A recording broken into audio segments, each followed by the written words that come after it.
Imagine a person who wakes up one morning and everything they built is gone. The job, the relationship, the reputation they spent 20 years assembling, vaporized. And in that first hour of ruin, two voices rise inside them, offering opposite instructions. The first voice is ancient, and it belongs to the part of the mind that wants to survive the day. It says, control yourself.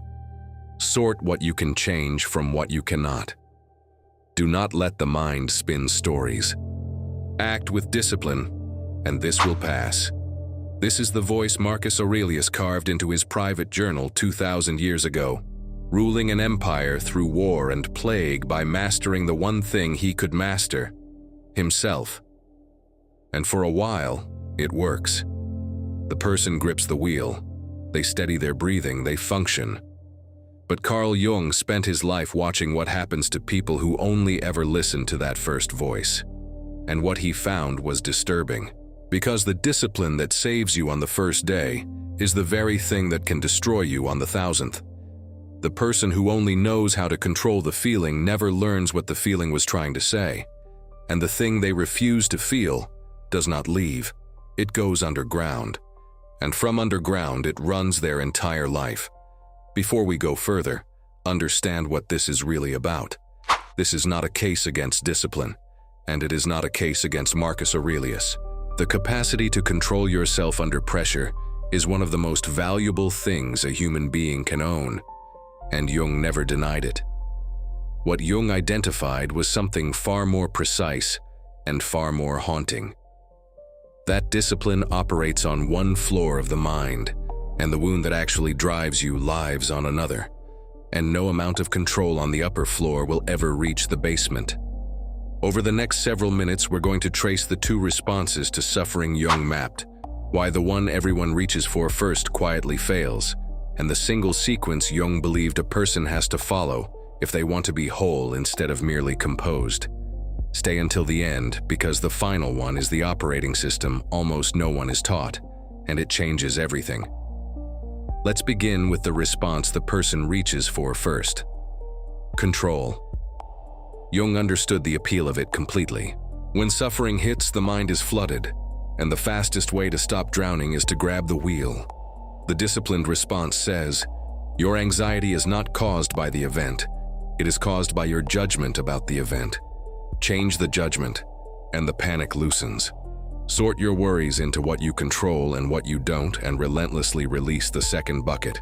It is clean, it is fast, and in the middle of a genuine crisis, it is close to unbeatable. But Jung noticed something about the people who lived entirely by this method. They became, over the years, strangely brittle. They could manage any feeling, but they could not be reached by one.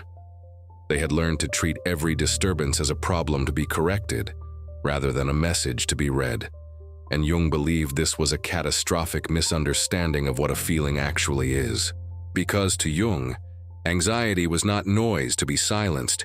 It was a signal from the unconscious, a knock on the door from a part of the self that had something to say.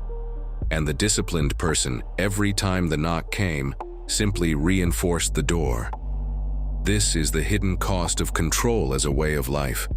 The person becomes excellent at not feeling and terrible at knowing themselves. They mistake the silence they enforce for peace. But it is not peace.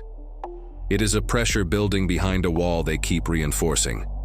And Jung watched, again and again, what happens when that wall finally gives. The person who spent decades disciplining their way past every feeling arrives in his office at 40 or 50, composed on the surface and completely hollow underneath, unable to understand why a life they managed so well feels like it belongs to someone else.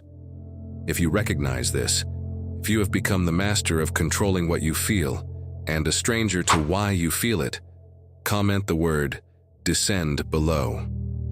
Jung believed the first step out is simply to stop treating the feeling as an enemy to be defeated. Because the second response, the one Jung spent his life mapping, moves in the exact opposite direction. Where the disciplined mind climbs up and takes the wheel, the Jungian move goes down. It does not ask, how do I control this feeling? It asks, what is this feeling trying to tell me? When the person loses everything and the panic rises, Jung would not first reach for the wheel. He would turn toward the panic and ask it a question. Because very often the anxiety is not really about the lost job at all. Maybe the person hated that job, and the anxiety is grief wearing a disguise. Maybe it is relief they are too ashamed to feel. Maybe it is a part of them that has wanted this collapse for years, because it was the only thing that could finally end a life they never chose. The disciplined response would silence all of that before it could speak. The Jungian response sits with it until it does. And this is where the two men are describing two entirely different floors of the same house. Marcus is the master of the conscious mind. The choices, the judgments, the discipline you exercise in the light. Jung is the master of the unconscious, the buried drives, the disowned wounds, the true self that hides in the basement. They are not enemies, they never were. But they are not interchangeable, and this is the error that ruins people. The person who only lives upstairs in control becomes repressed, brittle, hollow. And the person who only lives in the basement, endlessly analyzing, feeling everything and integrating nothing, becomes lost and never acts at all. Neither floor alone is a whole life. But Jung understood something about the order in which you must visit them. And this is the part almost no one is taught. Jung observed that the disciplined person's fatal move is not that they use control. It is that they use control first, and so they never descend at all. They correct the judgment before they ever hear what the feeling was trying to say. And so the message is lost, and the same anxiety returns next month wearing a different face. They are forever treating symptoms because they will not go down to the root. The discipline is not wrong. It is simply in the wrong position. It has been placed before understanding, when it can only ever work after it. Because a feeling that has been understood is a feeling that can finally be released. This is what the person who only disciplines never discovers. When they force the anxiety down without reading it, they are not letting it go. They are burying it alive. But when a person descends first, sits with the feeling, asks what it wants, and finally sees the thing it was pointing at, the disappointment they never admitted, the anger they were not allowed to feel, the part of themselves they abandoned to keep everyone comfortable, something shifts. The feeling, once witnessed, loses its charge. It stops knocking because the door was finally opened. And only then, from a place of understanding rather than avoidance, does the disciplined action become real instead of a suppression in disguise.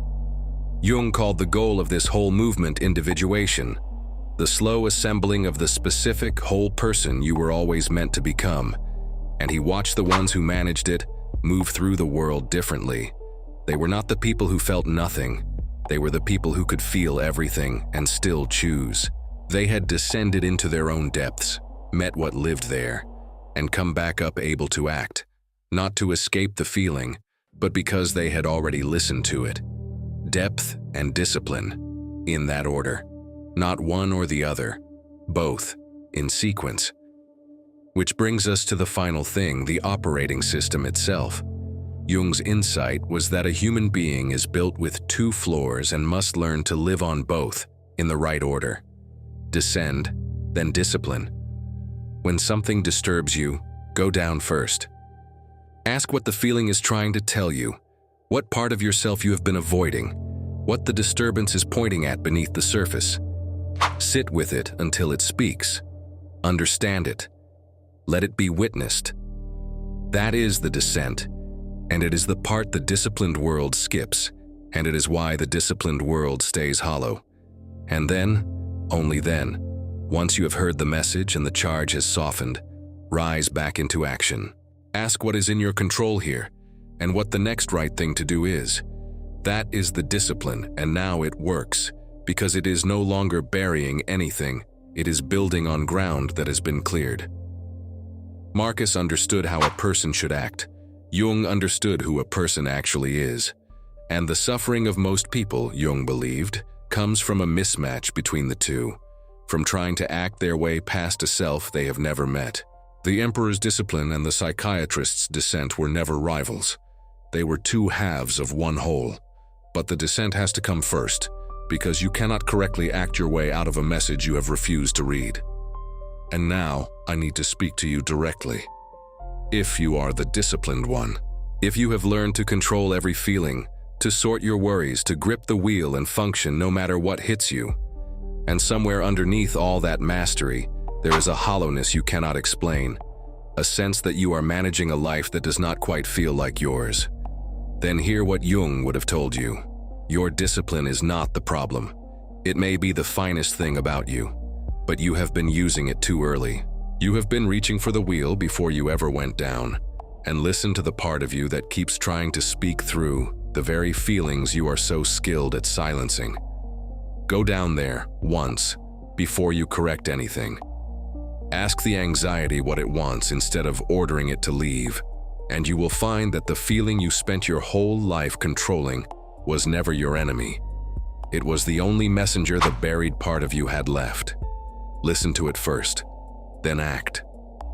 That is the whole human being, not composed, whole. If this reached something real in you, don't let it seal back over the moment the screen goes dark.